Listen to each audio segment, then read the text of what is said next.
Good morning, Simon. Good morning. How are you? I was just wondering, I was thinking we're getting a bit late now. Yeah, I'm not too bad at all, thanks. How are you? Really well. How's it going so far? Yeah, absolutely incredible. We're 2 days into a 3-day event. We set a modest £10,000 target for this whole event. Yeah. We smashed that yesterday. Fantastic. That's Everything. awesome effort. Yeah, everything we're doing today, it's over and above that. We're property people, we're business people. We want to set our goals and exceed them. So there's no reason why we shouldn't hit 15,000 today. Absolutely. Well, I'm doing a plug right at the beginning for you. So that's cool. How many people are getting online on each of the webinars? So averaging about 250. Right. Okay, cool. Peaking about 350 at various different times. Great. Good. And how many people you had registered in total? Do you know? We didn't do any registration process. Okay, it's being broadcast straight into our Facebook group, which has got about 2,200 members in it at the moment, just for the property conference. It's a live stream into that, and also again on YouTube, just to try and make it as easy as possible for people to be watching this. Yeah, fantastic. Good. Well, I'm ready whenever you are. Yeah, absolutely. What I'll do is I'll hand control over to you. I'll turn my mic and video off, and then jump back on at the end for questions. Great. So I'm just turning the lights on here so I can see what I'm doing.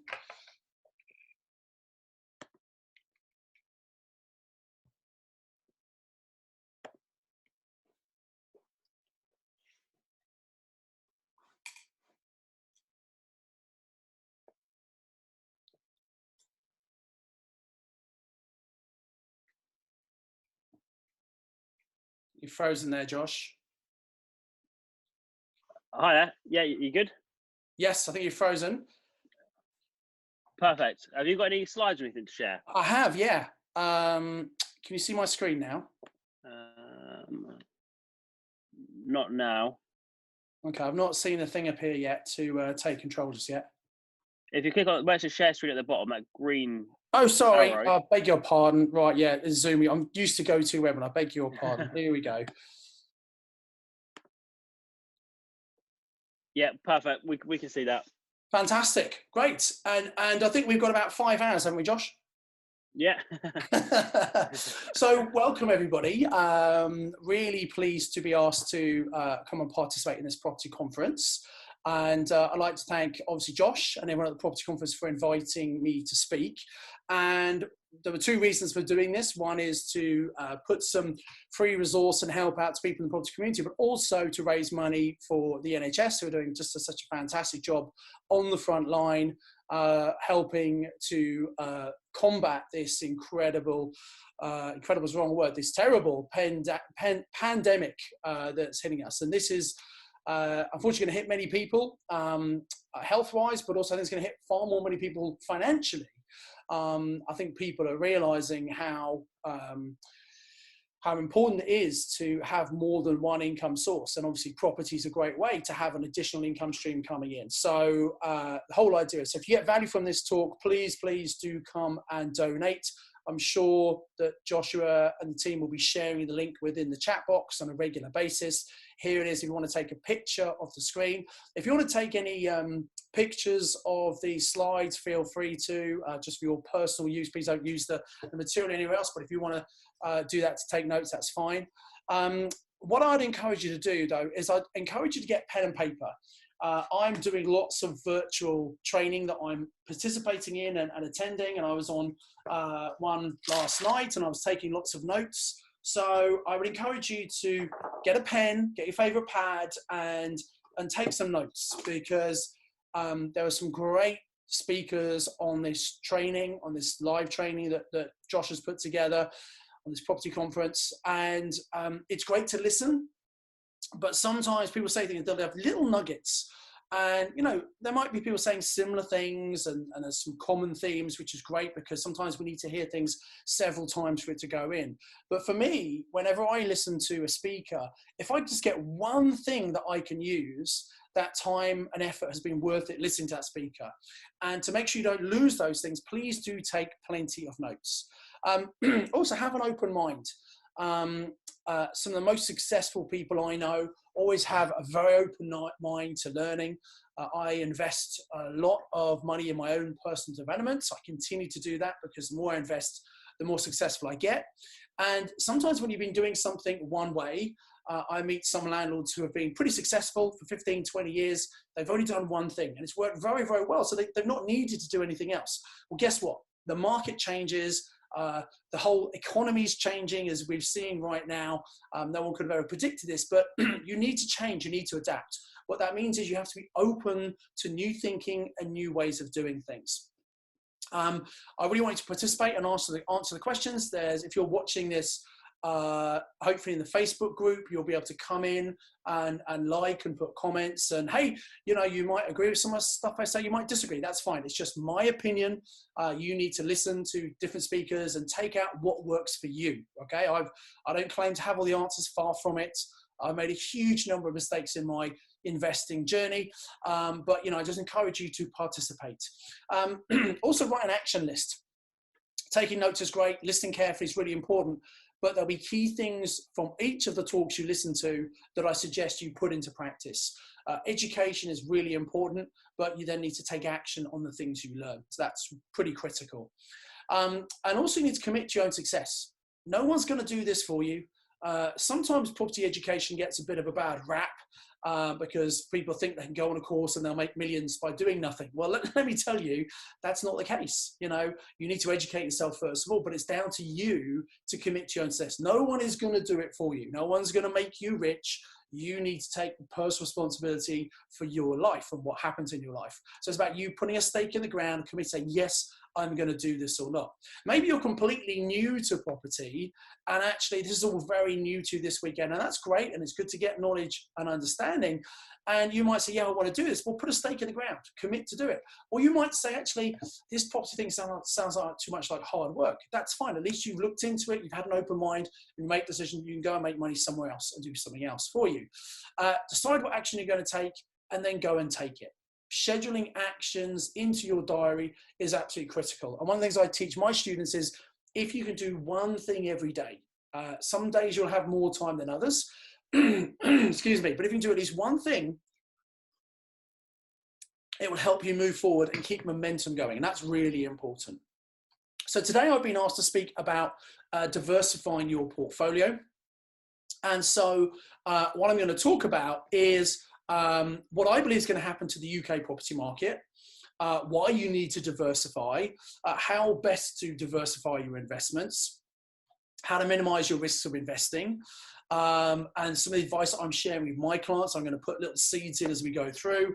And then some of the opportunities that I think are open to educated investors, those of us who are ready to make the most of the current market and what's happening. And then I've got some free resources at the end. I'm not selling anything today. I just want to come and support this property conference and support the cause of raising money for the NHS. So nothing's for sale, but I have got some free resources I'm going to tell you about, which you can benefit from.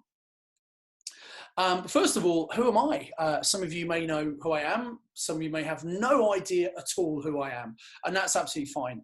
So this is a picture of me. I started investing back in 1995. And the reason I want to tell you this is because I think whenever you listen to someone talking about property, giving you advice and their opinion, everyone's got an opinion, but that doesn't mean it's worth anything. You might think my opinion is not worth anything. That's fine, but you need to understand where does their experience and background come from. So I think it's really important whenever you listen to anyone, you understand a little bit about them just to make sure they actually know what they're talking about.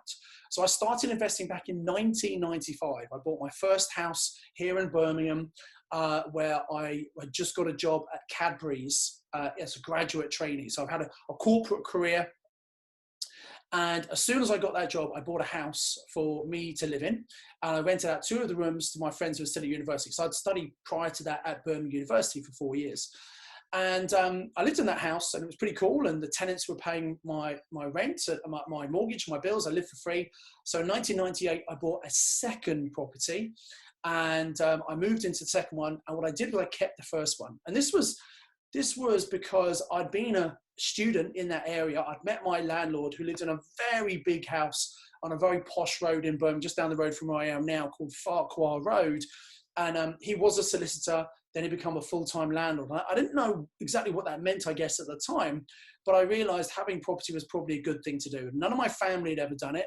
None of my friends were investing. So I kind of went out on a bit of a limb and decided to buy this second house, moved into that, which was a bit closer to Cadbury's. So I didn't have as far to walk each day. And the first house I then decided to hold on to, and I rented out. And that's when I realized that property is a bit like having a cash machine. You see, you rent the property out, you get income coming in, rent coming in, and when you take off the mortgage and the insurance and the maintenance and the management fees, because I don't manage any of my properties myself now. I did at first, and it doesn't take that much work to manage a few properties, but I found the more properties I got, the more time it would take to manage them, and I didn't want to be a property manager, so I now pay other people to do that for me, which means I have my time free to do whatever I want. And this is this is my passion. Teaching, training, sharing this information is what I absolutely love to do, which is why I'm happy to be here at 10 a.m. on a Sunday morning speaking to you. So anyway, so I bought this second house and realized this thing was a cash machine, started to buy a few more. And by 2001, I was able to leave my corporate job at Cadbury's. Now, I hadn't quite replaced my income by then. I wasn't financially independent. I had some income coming from my property, and I had a part-time business running student nightclub events, which is a really good, fun business to run at that age. And the two combined incomes gave me more than enough to leave my job. In fact, I was making more for my property almost than I was for my club stuff than I was for my proper job. But by 2003, I'd actually replaced my income with income from property. And, that was something that I was pretty chuffed with. But I'd done it the hard way. It'd taken me 8 years, from 95 to 2003 when I started. I'd done okay, but I also made loads and loads of mistakes. And in 2002, I actually attended a property training course, a 3-day property course. And as I said, I've been investing in myself since about 1998. And the more I invest, the better I get. And I went on this course, and they taught me about things like buying property with credit cards. Now, don't do that. I've done it, and it's great, but it's a bit risky. And they talk about remortgaging and things, and things that I'd already left my job from my property. I kind of thought I knew what I was doing. And then I went to a seminar and realized other people were doing things I'd never even thought about. And I came off that seminar, I thought, this is fantastic. And I went and bought a whole load more property. So investing in myself made me step up and do more. But you know what I found? I found it was really quite lonely. Because I said, all my friends were working, none of my family ever invested. So I went online to see if there's some sort of group, some sort of network I could join. And remember, the internet was pretty early in 2003, but you could use Google, you could find things. But unfortunately, there was no networking in the UK, anywhere in the UK for property investors. So I thought, oh, never mind. About 6 months later, I went on and I thought, oh, someone's got to have started this by now. And no one had done it. At the time, I was going to business breakfast network meetings where I'd met a great accountant, a great mortgage broker, solicitor, estate agent, all the people I needed for my property business. But none of them actually invested in property themselves. None of them quite understood what I was doing, or the fact I didn't have to work. And I learned from Tony Robbins, who I first learned from in 2000, that you've got to get people around you, like-minded people who you can learn from and help each other. And so because there was no other networking in 2003, I set up what was called the Property Investors Network. And it was just a meeting here in Birmingham, in Edgbaston, for the very first meeting. And basically it was a small room of me and some of my friends and some people I knew through Tony Robbins, etc., who were kind of interested in property. We sat around talking about property, and the idea was to share knowledge and experience. And people said to me, Simon, how come you don't have to work? So I'd tell people about that. And I realized actually I enjoyed talking about property. I kind of liked the idea of helping other people. That gave me a bit of a buzz. And what I really loved was when a couple of months later, someone would come back and say, hey, Simon, you know what? I did what you said and it worked. And thank you so much. And look, they did all the work. But I thought, well, that's nice. People showering praise on me. I kind of like that. I'll have some more of that, please. And so I started to teach people how to invest in 2003. And that was going really well. It was a great time to buy. The market was absolutely booming. It was shooting up. You could buy anything and it would be worth more in 6 months' time. Anybody could get a mortgage. Literally, if you could fog up a mirror, you could borrow money. So there was some irresponsible lending and borrowing going on early 2000s, which is why the credit crunch ultimately happened. But it was a great time to be investing. And then I realized that sometimes knowledge alone is not enough. People need help with mindset, with support, etc. So in 2007, I wanted to get really serious about property and helping people, and I created the 12-month property mastermind program. And if you know me, you will have heard about that. If you don't, well, go and Google or do a YouTube search for property mastermind, and you'll see loads of people who we've helped replace their income in a very short amount of time. And you can find out about that about property-mastermind.com. And then I wrote this book, Property Magic, and I wrote it back into 2007. So just coming towards the end of the peak, the credit crunch was just starting to happen, and came out in 2008. And it was the first ever book that said step by step how to buy a property using literally none of your own money. And it was a very specific strategy. In chapter 2, we were using a product by Mortgage Express. It was the same day remortgage. So basically you would buy a property from a motivated seller below market value. You'd buy it with cash, someone else's money. You could use bridging to buy it. And then you would get a same day remortgage. So the day you owned it, you then remortgage it to an amount that was usually higher than you actually bought it for. So you paid back the bridging, you covered all the costs, and sometimes you'd end up with money in your pocket. It was an absolutely brilliant strategy. I remember back in 2006 at PIN meetings telling people about this, and somebody says, oh, that's impossible, you can't do it. And it was amazing how closed some people were to something that was new and different they'd never heard of. That's why I said it's so important to have an open mind. But you know what? Some people were just so closed down. They just didn't get it.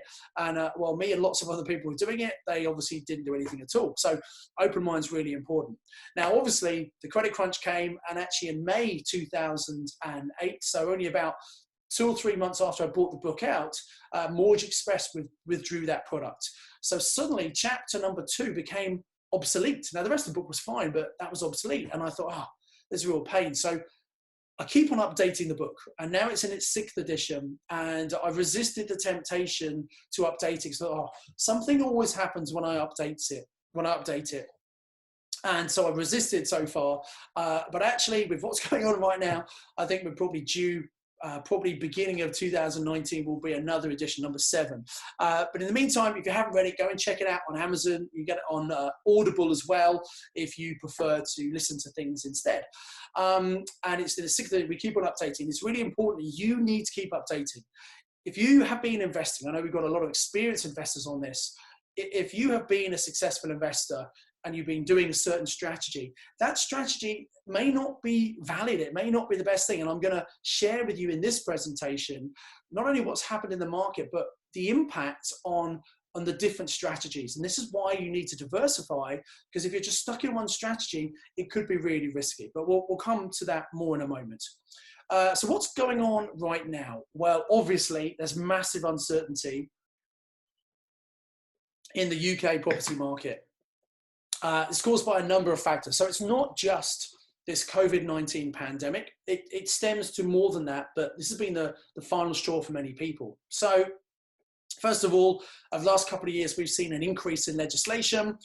Back in 2018, the government introduced new legislation around HMOs, houses of multiple occupation, one of my favorite strategies. And they changed the licensing requirements. So they said if you have a property now with 5 or more tenants, you need to have an HMO license. Some councils, it's 3 or more tenants, but the majority it's 5 or more tenants. Now, prior to that, it was 5 or more tenants on 3 floors. So it means an extra 175,000 houses approximately, which were HMOs that didn't need licensing, now need licensing. So that's a bit of hassle for landlords, obviously. And also they introduced minimum room sizes, which I think is actually a pretty good thing. The next thing in April 2000, so next thing in terms of impact-wise, but this actually happened before. So in April 2017, the government brought in the tax changes, Section 24. Now, what Section 24 means, very, very quickly, I'm sure most of you know, but if you don't, it is important you understand this. If someone owns property in their own name, and prior to April 2017, owning in your own name was absolutely the best way of doing it for tax reasons, basically. But now, if you own in your own name, which most landlords do, and if you're a higher rate taxpayer, which if you have several properties and another income and a business, you probably are going to be, because property makes lots of money. And if you have mortgages, which most investors do, what it means is you're going to pay more tax on the income you make. So let me recap that. If you are a higher rate taxpayer, own property in your own name and have mortgages, you are going to pay a lot more tax on the property income you make. Now, this is phased in over 4 years. So it first came in April 2017, but we didn't see the effect of it until January 2019, which is when people had to put their tax return in for the 17-18 tax year. So in January last year, a lot of people got a real shock when they got their tax return and the income that came in for the property was the same, but suddenly they were paying more tax. And they were said to their accountant, well, what's this about? And the accountant said, oh, that's Section 24. It's going to get worse over the next 3 years, because what they've done, they're phasing in 25% each year over 4 years. So this year, January 2020, was the second year where we saw the effect of 50% of Section 24 being applied. And it was even worse. People were paying a lot more tax, and it's getting worse over the next 2 years. So what does this mean? Well, this means that a lot of landlords, people who might have been investing 15, 20 years in the past, they actually now are thinking, you know what, maybe I need to retire early. For these people, their exit strategy is to probably buy property when it goes up in value after 10, 20 years, sell a lot of that and sit on a beach, retiring on a big pile of money. Okay. And with all this extra legislation and these now tax changes coming in, we're seeing more and more landlords, especially at our PIN meetings, come along and say, you know what, I think I don't really want to do this anymore. I want to start selling some of my properties. So this is something I was talking about this at the beginning of this year. I think this year is going to be a great opportunity for landlords looking to sell up, and you can pick up some of those properties. Why is that good? Well, remember things like Article 4, which is where permitted development rights have been removed in certain areas, so that in most parts of the country prior to that, you could take a normal house and you could turn it into up to a 6-bed HMO without getting planning permission, okay? But Article 4 is where the planning permission rights have been removed because the local council doesn't really want more HMOs. So what it means is in many areas there's been a bit of a lockdown. Now you can still do HMOs in Article 4 areas. You could control a property on maybe an option, apply for planning permission. Most councils will automatically reject it. But if it meets the criteria, you might win on appeal. And many of my students have done that. Or you could buy an existing HMO that's been used as an HMO since before Article 4 came in. However, if, and this is important, if you meet a landlord who wants to sell up in their area, sometimes they're over optimistic about what the property might be worth. So they want to retire, they want to get rid of it, but they're over optimistic about it. However, because of what's happening right now is going to be an incredible opportunity to pick up some properties in Article 4 areas from landlords at reasonable prices because of what's happening in the market. So when something like what's happening right now goes on, yes, it's pretty bad news for most people, but I believe if you have the right mindset, if you're positive, have the right kind of attitude, there's always a silver lining. So there's going to be some big opportunities coming up. There was also this year, back end of last year, real uncertainty about EU and us leaving the European Union. When the Conservative government were elected, did you notice it kind of disappeared from the news? And at the end of January, that was it. And no one really knows the impact, but we're still going to see what's going to happen. But that's also caused uncertainty, especially for European buyers that were really propping up the London market, which is why for a number of years, London has gone down in value and cooled off from the boom it had for the previous 10 years. And then obviously the latest COVID-19 pandemic, which nobody could have expected. It's had this incredible impact on way of life.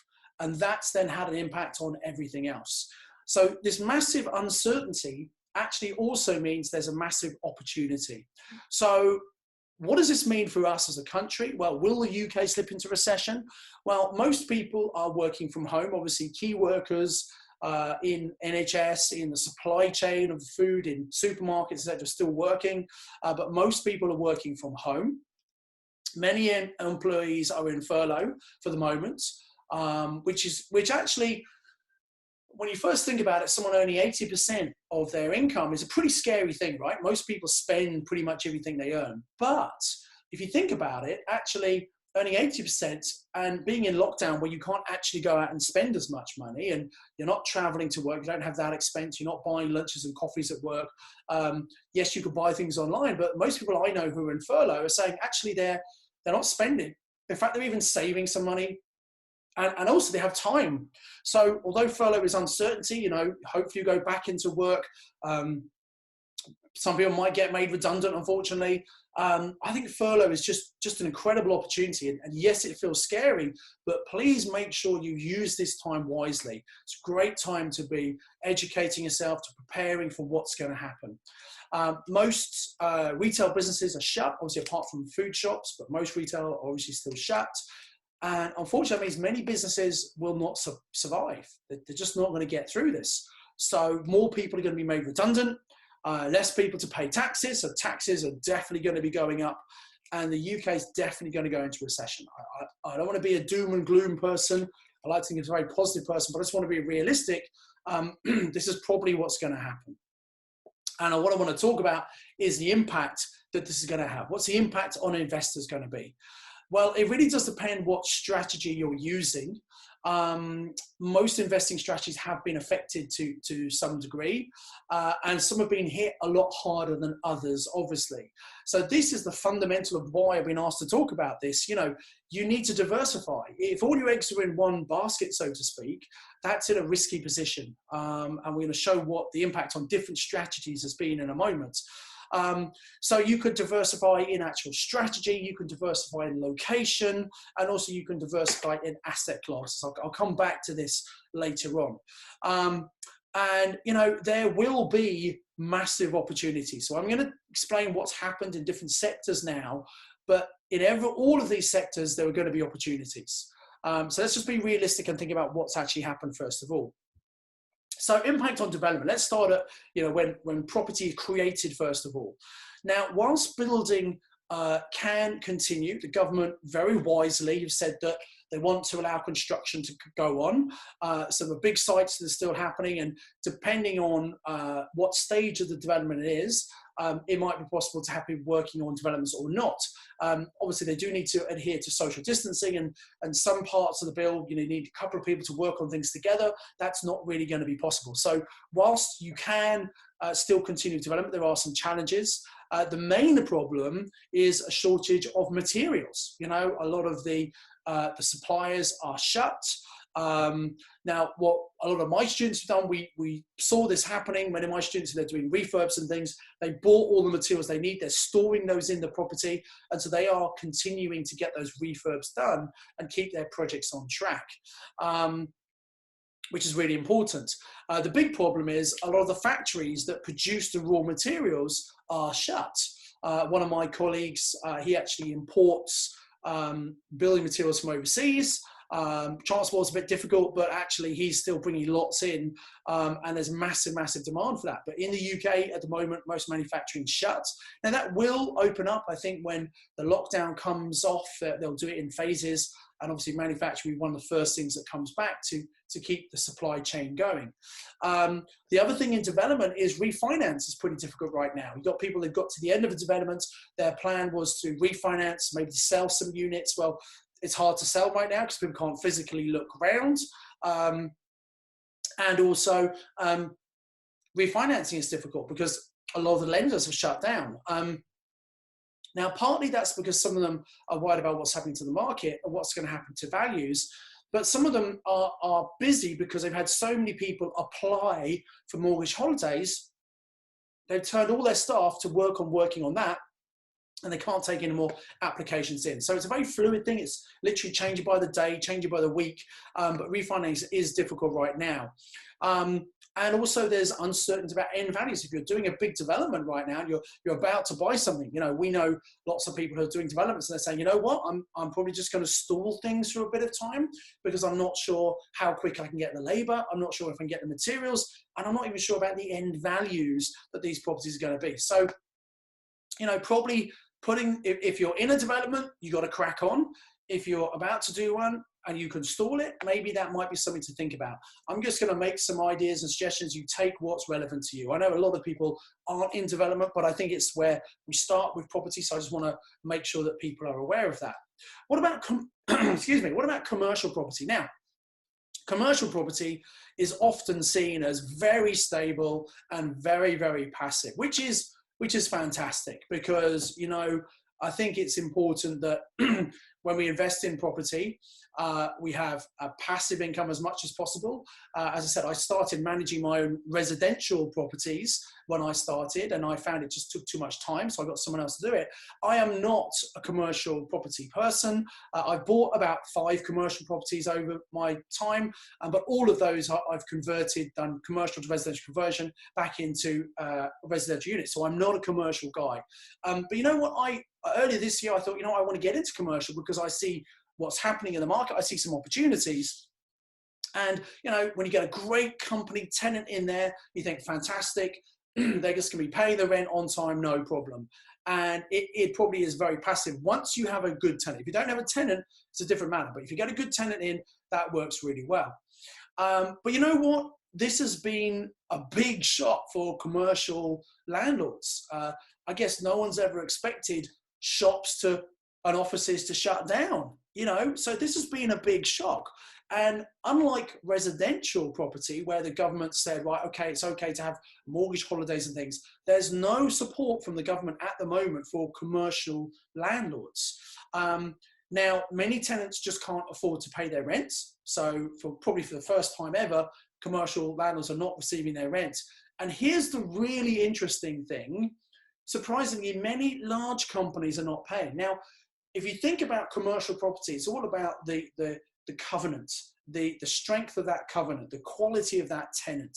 And if you have a big national company in there, you think, well, that's nice and safe. They've got the money, they're going to pay, etc. But interestingly, many of the big companies are just written en masse to all of their landlords saying, we're not paying. And they've kind of cushioned it as in, oh, we need support, you know, but basically saying, we're not paying.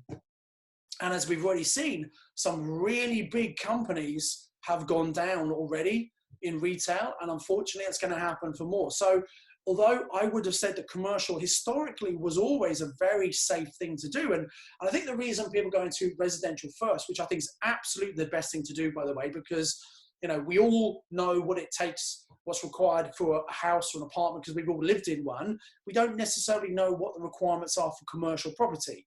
And so I think, and generally residential is a lower investment to get in. And whilst you can do creative finance with commercial property as well, it's a bit more advanced, I think. So starting with residential, definitely the right thing. Then people tend to move on to commercial, or sometimes if they've got their own office, they do commercial, okay?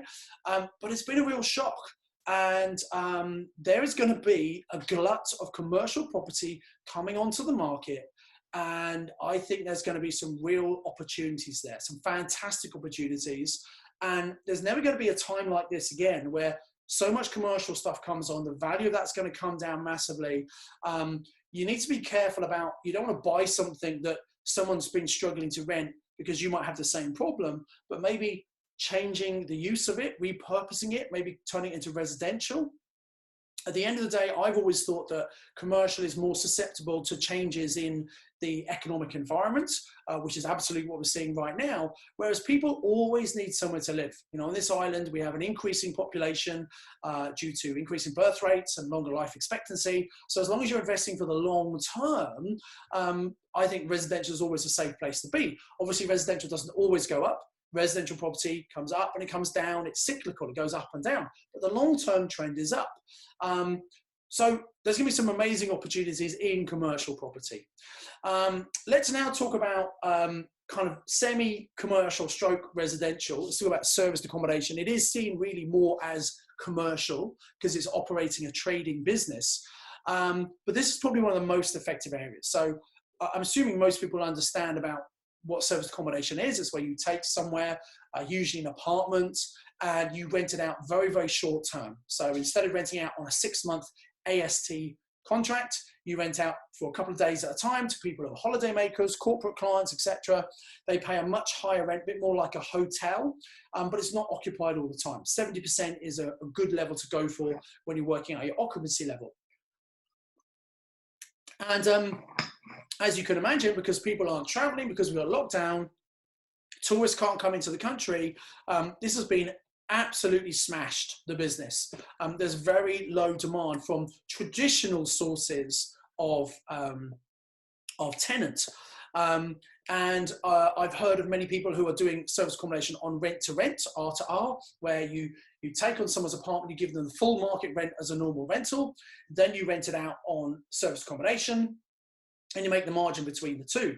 And I understand why this has happened, but I think it's a real shame. Many rent-to-renters have just handed the keys back to the landlord because they've been quite closed minds, and they think, oh my God, there's no demand, I can't possibly pay the landlord. And I think that's a real shame because, you know, I think they probably damaged long-term relationships there. That landlord's never going to want to work with them again. They're probably not going to want to do rent-to-rent again. So many rent-to-rents, I think, have caused a bit of a problem here and damaged the market, which is a real shame.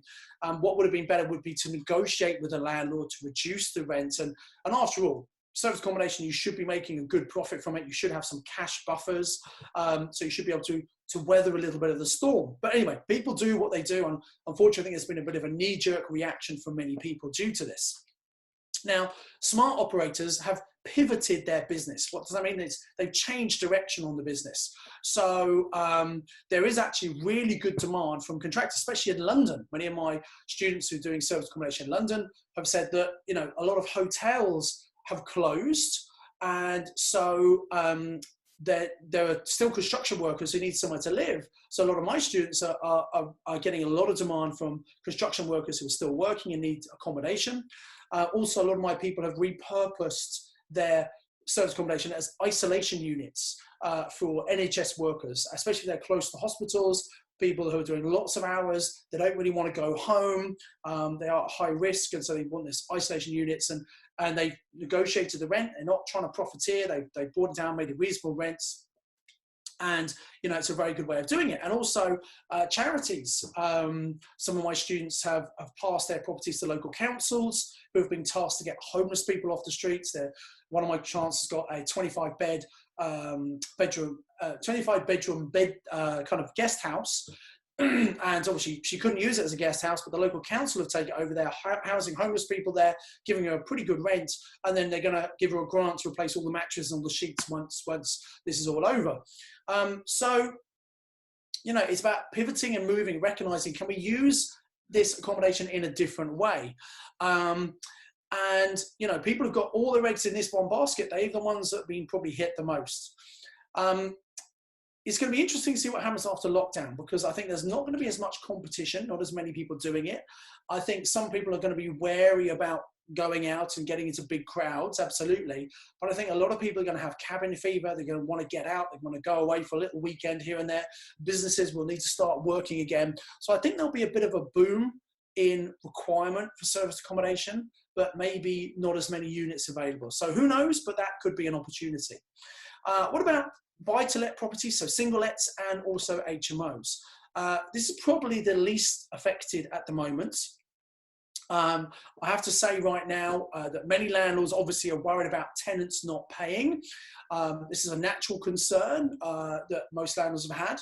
I have to say in April, every single tenant paid. I've got one or two voids in my portfolio, but every single tenant who's in there paid. I did have one tenant at the end of March who, when the government announced these rent holidays, called up one of my letting agents and said, "Oh, I can't afford to pay."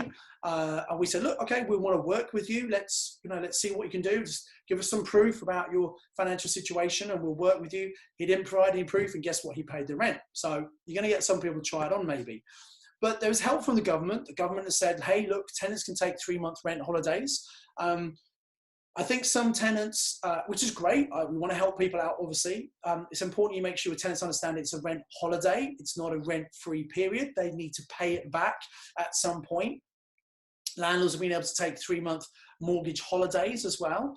Now, my view is I would advise against mortgage holidays. I just want to explain why I'm suggesting this right now. And I think a lot of tenants have said, oh, I can't afford to pay. A lot of landlords said, oh, I can't pay. Or what if my tenants can't pay and applied for mortgage holidays? And we know that the lenders have been inundated by people applying for these mortgage holidays. And obviously they're not set up for this. This is something that the government has introduced. The lenders have had to adapt and put systems in. That's why many of them have stopped taking applications for new mortgages, because they put everyone onto dealing with all these mortgage holiday applications. Now, they have said that if you take a mortgage holiday, it's not going to affect your credit rating, which is good to hear. But they're assessing every case on a case-by-case basis. Now, if you are a portfolio landlord and you have more than 4 properties, as you will know, when you apply for mortgages and remortgages, they want to know about all your properties and your overall exposure, okay? So this is my concern. If on some of your properties now, or even all of your properties, you're saying to lenders, oh, I can't afford to pay my mortgage, and that might be genuinely the case, and if you need to get the holiday, of course, take the holiday. But I think a lot of people are just applying it for it just because they can, and they want to have that extra cash. I don't think that's such a good idea, because if you're applying to the mortgage company saying, oh, I can't afford to, I must have a holiday, I can't afford to pay my mortgages, don't you think they might keep that record? Don't you think that in the future, if you apply for remortgages or mortgages, especially if you're a landlord with more than 4 properties and you have to declare everything, and they're saying, well, hang on a minute, only last year you were saying you didn't have enough cash flow, you couldn't afford to pay it. Do we really want to lend to you or not? And I think there could be a problem in the future. So it won't affect credit rating, they've said, but I personally, I would just be careful. Look, if you need to have mortgage holidays, absolutely apply for them. You want to make sure that mortgages are paid. That's really important. But I've got a cash buffer. I don't need to do that. If you've read my book, Property Magic, hopefully you have. The golden rules in there, number 5, is always have a cash buffer, some money put aside, so that if you have unexpected expenses, things you have to cover that may not be covered by insurance, you can cover them. Now, I never thought that that might be the case, but guess what? When I rewrite this, that'll be something that goes in. So my personal view is, if you don't have to, I would just maybe don't take mortgage holidays. And that might be contrary to what many people have done. You know, I'm just giving you my view. You can take it on board, you can reject it. It's entirely up to you. But I want to share what I'm doing, and I want to make sure you're thinking about consequences. The really important thing here with all of your rental properties, whether it's commercial, whether we're single let, service accommodation, whatever it might be, communicate with your tenants, you know, especially buy-to-lets and HMOs. Reach out to them, show some compassion for them. They're going to be pretty scared about the situation. You know, we're in the 2nd phase of lockdown. It might go to a 3rd phase, who knows? There's a lot of uncertainty. You know, understand that, appreciate where people are, work with them, and negotiate. You know, rather than just having no rent, can they pay a reduced rent? Or if they can continue to pay the rent, they need to keep doing that. Because, you know, some of my tenants, if they went, I've got some people on benefits in single lets. Well, guess what? They're still being paid by the government. Guess what? Students still have their grants coming in. There's no dip in income there. So many people are claiming poverty, maybe as a knee-jerk reaction, but in reality, are they actually in that situation or not? If they are, let's work with them, obviously. But, you know, just communicate and talk to tenants. I think it's better to talk to them rather than finding out at the beginning of the month people aren't paying rents. So what does this mean for house prices? Well, many landlords will want to sell their properties. We've talked about the increased legislation, Section 24, and this is going to be the final nail in the coffin, especially if some of their tenants are not paying. They're going to want to sell up. They say, look, this is too much work. I'm going to get out. And by the way, they've had really good growth since 2008. You know, if you bought in 2007 at the peak, I bought some then. Some of those properties are only just coming back to the value they were in 2007 because I bought in a way too expensive market. I've had lots that I bought 2008, 2009 that have more than doubled in that time. But they're going to be landlords that are wanting to sell. There are not as many people looking to buy. The average person out there, so you think, oh, terrible time to invest in property, all this uncertainty. As sophisticated investors, we know now is a great time to invest as long as you know what you're doing. That's the important caveat. So what this means is lots of landlords looking to sell, not as many people buying. There's going to be an oversupply of property. It's probably going to be harder to get mortgages right now. Lenders are bringing down the loan to values. Many lenders, if they're still tied up working with these mortgage holidays, are not open for business in the normal way. So that could be difficult. What this means is not as many people buying. Even if people want to buy, it might be difficult for them to actually do it. One of the challenges right now with mortgages is surveys. You know, I was apply for 2 remortgages on 2 of my properties. One, the survey happened literally the day they made this announcement about the lockdown, so that happened. The other one was booked for the day after, and the guy obviously couldn't make it, so I'm waiting to get in. Some lenders are doing desktop valuations where they do it online, but most still want to see the property. So it's harder to buy right now. People need to sell. This means we're going to see prices fall, I think, this year and into 2021. There are some people who've predicted a little bit of a house boom. They say house prices are going to go up 3 or 4%. Well, I think that might be because of pent-up demand. There are lots of people who are in the process or were in the process of buying. That's been stalled. Those sales are going to go through. So absolutely that will cause a little bit of a peak. But I think underlying the trend is there's not going to be as much demand. A lot of people are going to be put off not knowing what to do. What this means for you, it is a great time to buy, but not such a good time to sell. I was going to do a slide, but I forgot to do it, if I'm perfectly honest, about some of the golden rules I talk about in Property Magic. Because people say, well, hang on a minute, if prices are going to come down, Simon, maybe we should wait till they hit the bottom, and maybe that's when we should buy. You know what? That is a brilliant plan. Excuse me. Wait till prices hit the very bottom, and then you can buy. A brilliant plan in theory.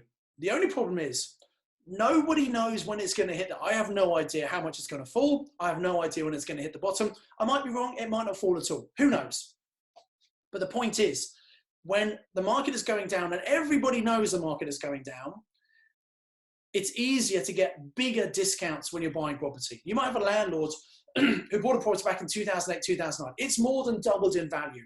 They remember how prices crashed. And they might be thinking, hey, maybe we might see a 20, 30% crash that happened in 2008, 2009. And you know what? I'll sell my property now at a 20, 25% discount because it still means I'm getting a lot more than I will if the property prices crash and then I try and sell, okay? So it's easier to get bigger discounts. Now, I believe there are motivated sellers no matter what's happening in the market, but there are going to be more of them when the market comes down. It's easier to get a good deal when the market comes down. So that's, I think most people would agree with that. But then people say, well, hang on a minute. If we wait to hit the bottom and everyone thinks it's coming up, well, people will have this expectation that someone's going to come along and pay more for their property, and so they hang on, and they're not so keen to do discounted sales. So it's when it's coming down is the best time. Does that mean you might buy a property here and then 12 months later it might be worth this amount? Could it drop in value? Well, yes, exactly, it can. But then if you refer back to the golden rules, number one is we're buying from motivated sellers. Number 2 is we buy in an area with strong rental demand. Number 3 is we only buy for cash flow. It must make profit every single month after all the expenses. Number 4 is we're buying for long term. Now is not the time to be doing trading. Now is the time to be basically getting a property, holding it long term, renting it out, maybe adding value to it, maybe refinancing, taking money out if you can, but hold on long term. You've got to be happy that to leave money in maybe is a worst case scenario and be happy with the return you're getting. If you believe that the long term trend in UK property prices is up because of this increasing population and not enough accommodation, then the smartest thing to do is hold property. If you could buy here, and yes, it might be worth this in 12 months' time. That's a problem if you're looking to sell, but if you can always rent it out because you've got in a good, strong rental demand, rule number 2, you've got a good positive cash flow, rule number 3, why would you sell it? And you've got your cash buffer, rule number 5, to cover things like this. You don't need to sell. So therefore, buy while prices are coming down, make sure it stacks up, make sure you're holding for the long term, and that's a great strategy to be using. So it's a great time to buy as long as you know what you're doing, not a good time to be selling. So what are some of the lessons from this situation? Well, it's really important to have flexibility and to adapt. The market changes, you need to adapt. If you always do what you've always done, that may not be appropriate. Repurposing the use of property if necessary. So people have repurposed serviced accommodation. There's going to be people who've got commercial property that can be repurposed to convert into residential maybe. So a lot of people get stuck. Let me give you a big tip here, right? An area of concern, an area of uncertainty is student property, right? At the moment, landlords who've got student property are pretty worried because some of their properties might be tenanted. Some students have gone home early. Now, students should be coming back to university for their third term for their exams. That's not happening right now. Universities are shut. People are learning online. Now, some people say, well, university is going to stay learning online. I can't see that happening for a couple of reasons. First of all, the vast majority of people who go to university, they don't go just to get the education, get the learning. They go for the social life. They go for the rounding. Kids, I say kids, young adults, they're going to want to go back to university as soon as they can. The universities are not going to want these big campuses with all these big buildings sitting empty doing stuff online. They're going to want to be utilizing those resources. So I believe universities and students are going to want to be getting back to university. Now, when's that going to happen? Well, we have no idea.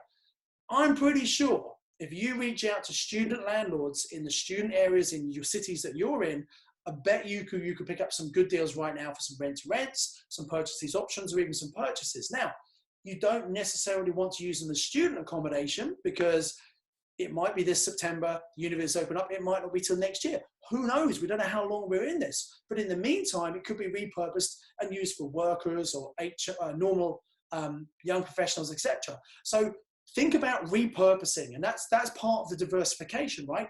Don't think about, do I use this particular property in the way I've always used it? Can it be used in a different way? That's one of the key messages I want to get across to you. It's really important not to have all your eggs in one basket. If you've just got service accommodation, unless you pivoted, you're going to be in trouble. If you've got just, commercial, you're going to be in difficulty. You need to have a mixed portfolio to spread the risk.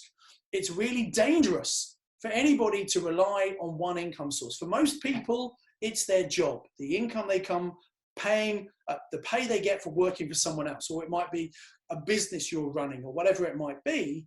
Having one source of income is really risky. You need to have multiple streams of income. So if ever there has been a call to action, you might have been thinking about property for a long time and not done anything about it.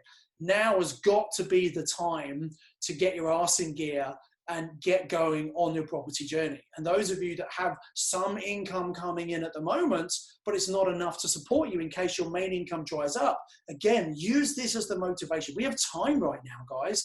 Most people, even if you're theoretically working from home, you have more flexibility than you would if you were in an office working for someone. You don't have commuting time. So we all have more time. And it's a case of using that time productively rather than just allowing yourself to spend more time on the internet or spend more time watching Netflix, which all of us, myself included, I'm probably watching more Netflix than I would normally, but I'm still using the time really wisely. So I've touched on this already, but how do you actually diversify? Well, within your main strategy, you might have different types of customers. So for example, let's say you were doing HMOs. Rather than having just all student HMOs, maybe you should have some students, some young professionals. Within a commercial portfolio, maybe you have some offices and you have some retail, and you're trying to diversify with different types of customers. You might have different locations. So you might have some HMOs in one city, some HMOs in another city. Now, what's happening now is a nationwide, in fact, worldwide problem we're seeing, but sometimes you get problems with certain cities. One university closes down and there's an issue there. Well, if all your properties are in that place, you've got a problem. If they're spread around, it might not be such an issue. So different locations might be a good idea. I think when you start to invest, it's always good to start where you live and where you work, because you're going to know the area better. And normally within 45 minutes of where you live is going to be an area where things stack up quite well. Even if you're in London, the southeast, there are always pockets that work well. However, if you want to invest further afield, you can do that by tapping into a network of people who can help you, local on the ground. Using the internet, you do a huge amount of online research, but you do need to go to that area and get to know it yourself as well. But you could diversify and have property in different parts of the country. I think it's really important to increase the profitability and cash flow from your property. If you're someone who's got single let properties, that's great. But you know what? If that one tenant can't afford to pay, then that's all of your income stream from that property gone. Whereas if you have multiple tenants, it's unlikely that not all of them can pay. It's unlikely that you're going to have a completely empty property. So I would suggest anyone who's got single lets, you might want to look at some of those properties. Can I turn those into HMOs and increase the profitability and the cash flow from my property? Maybe branch into new strategies. You've always done one thing. Well, now might be use some of the time to get some education into how you could diversify. And education is important. You know, it took me 8 years to fully replace my income. Interestingly, one of my friends from Cadbury's, Greg Reed, he was at Cadbury's for 20 years. He started the year before me. He stayed there, became a very high senior manager, and he only left because Cadbury's was taken over by Kraft, so he took redundancy. He came and did my year-long mastermind with me, and by the way, his leaving salary at Cadbury's was much higher than my leaving salary because I was there 5.5 years, he was there 20 years. But in the time that I took 8 years to replace my corporate salary, because I was doing it on my own, Greg did it in 8 months because he was following our step-by-step system on Mastermind, and he didn't have to reinvent the wheel. So getting education is so important. I'm slightly biased because I run an education business. Look, there are other people out there who run education businesses. Go and check people out. Please always do your due diligence. Speak to someone, go and do some online Googling, check people out, speak to some of their previous students, find out what they did and what other people they did. You know, not everybody is the same in the property education world. We sometimes get tired by the same brush, but always do your due diligence and check people out. You want to see that they've done what you want to achieve. Unfortunately, many people who maybe have done quite well in the last couple of years in property themselves, maybe they've learned and they start teaching other people. Nothing wrong with that, but they've only ever bought property in a booming market. They don't know how to deal with what's happening right now. You know, I've been educating people since 2003 in a boom and a bust and a recovery, you know, so we know exactly what works. So you've got to check that people have done what you want to do. They've got the depth of knowledge that you need. And most importantly, they've been good at transferring their knowledge to other people. And the proof is in the pudding. How many successful students do they have? You know, and that's the key. We don't run the biggest training company. There are a couple of companies that are bigger than us. But guess what? We have more successful students than anybody else each year consistently because of the way we teach people. So just go and do your due diligence, guys. Consider alternative sources of income. You know, you should have your income from your job or from your business. You should have income from property. You might have income from the stock market. By the way, the stock market's had massive crashes. I think it's had a little bit of a rebound. I think it's going to crash further. But once that reaches the bottom, there's going to be an incredible opportunity to make money as that rises up over the next 8 to 10 years. So again, I don't do that. I don't do training in that, but find someone who does, who's got a great track record, who's got successful students, and get education in that, you know. Online, you know, so many people are spending money online now. You could just become an affiliate for people who have got products that they're selling or services they're selling and get a little commission just for promoting them. So many ways to think bigger, guys. Diversify your income stream so you've got multiple streams of income coming in. What's a good strategy for now? Well, if you agree the UK is going to go into recession, and let me see, do you agree? I guess most people probably do. Well, if that's the case, in difficult times, people need to cut their costs. They need to pull their belts in. They need to save money. And I think we'll see lots of people who might be living on their own at the moment in apartments or maybe studios, and maybe they're self-isolating because they have to. And I think they're going to be looking at their expenses saying, look, I'm paying rent here. I'm going to pay all these bills. And if you pay the bills like the council tax, the broadband internet, the TV license, the gas, the electric, it's going to be at least £200, if not £300 per month in addition to the rent. And I think people are going to realize, you know what, this is costing too much. So I think we need to see some people might move home. That's if that's possible. If there is space at home, if their parents or mum or dad want to take them back, and often they don't, or maybe it's not practical because maybe parents live in a different city and they've got to be in this certain city for work. So for that reason, I think we're going to see an increase in the demand for shared accommodation for HMOs. So I think we're going to see, and we saw this last time in the last economic crash, demand for HMOs went up because HMOs are a very cost-effective way for someone to live. And also it's kind of a bit of a social aspect, and I'm not so good with social distancing right now, but particularly young professionals, when they move to a new city for work. And by the way, people are losing jobs. We're going to see a lot of people migrating and moving around looking for new work. And they might go to a new city for work. They can't afford to live on their own, thus shared accommodation. So I think it kind of makes sense that there's going to be an increase in demand for shared accommodation because it's much cheaper for people than living on their own. And when people need to pull in their belts, that's going to happen. So I believe that HMOs is actually a recession-proof strategy. When times are hard, demand on HMOs goes up. Now, one thing I will say here, I'm coming to the end of this now, I'm about to run out of time. I will say that I think in many areas there is an oversupply of HMOs. That's absolutely true. Many of those landlords, though, are going to want to sell up. So I think there's going to be less stock on the market. And also, if you go onto someone like spareroom.co.uk, which is the main website for advertising rooms, I think you'll see that actually most of the stock that's available is very average stock. It's just not very good, basically. And it's magnolia walls, it's pretty standard furniture. So there's a lot of standard stock.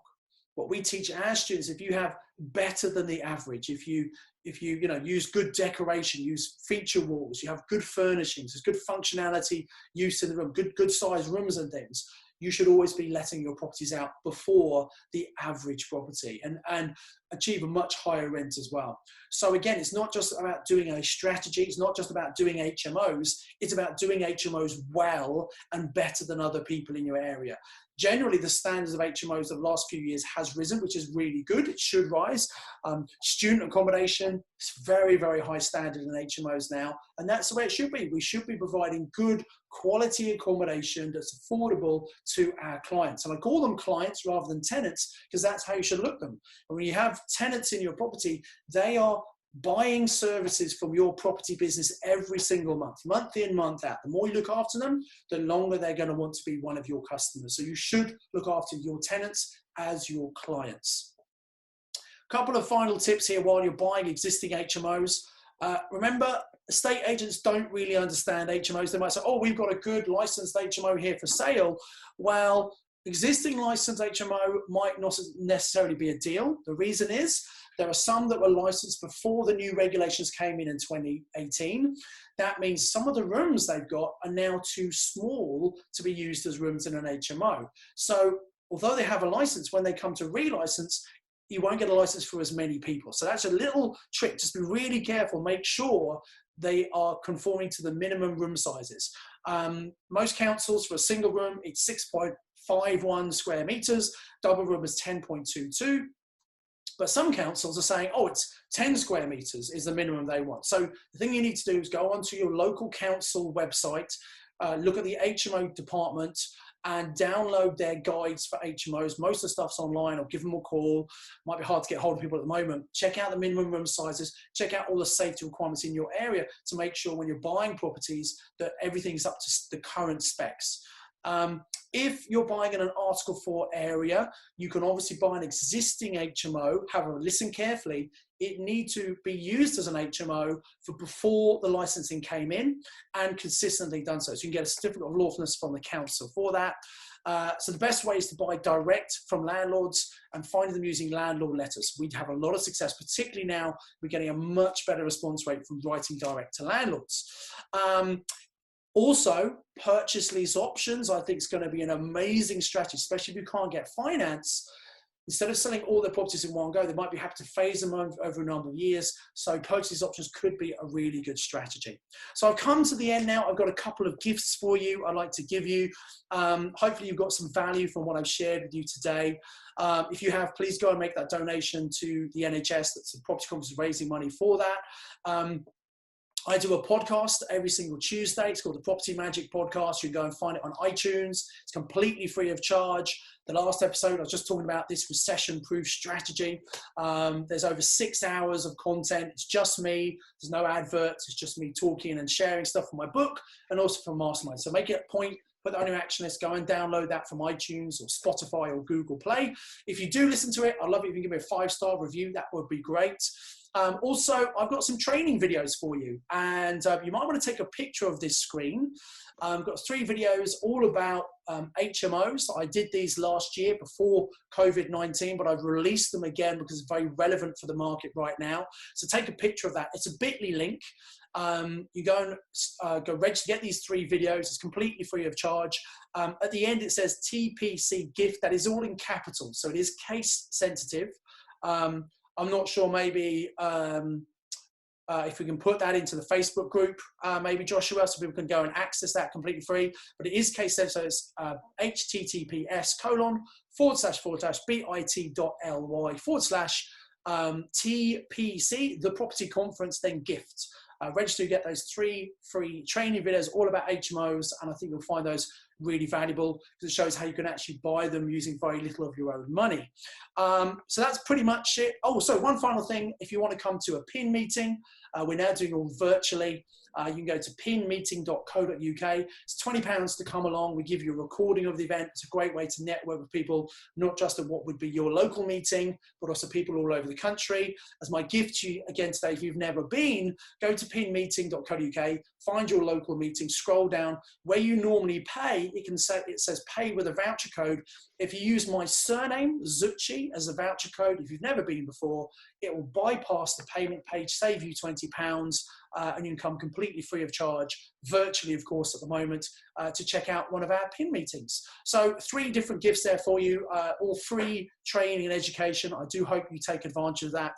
And I'll hand back to you, Josh. Perfect. Thank you very much. That, as you know, it's hugely valuable. We've posted all of those links in the chats here. We've taken a picture that's been shared around as well, so hopefully everybody can download that and start to benefit and indeed get involved with PIN. So yeah, thank you very much for your time. We did have a couple of questions, but I'm happy. Most of them. As long as you've got time for, I'm happy to answer questions. Yeah, I think we're a bit over now. So what we have to do is, yeah, you answered most of them. To be honest, anyway, which is absolutely fantastic. So what we're going to do now is probably look to wrap things up. But thank you very much for your time. That's been hugely valuable. And indeed, with the gifts there, people are going to continue to get more value from this. Thank you. And apologies for going over. And Joshua, I want to congratulate you for putting this together and also helping to raise money for the NHS. A very worthy cause. So guys, if you've got value from this, please go and support Josh, support the property conference, and help them raise some much needed money for the NHS. So thank you very much, guys. Thank you for asking me, Josh. And remember to invest with knowledge, invest with skill. Thank you. Perfect. Thank you very much, Simon. Have a great day. Thank you very much.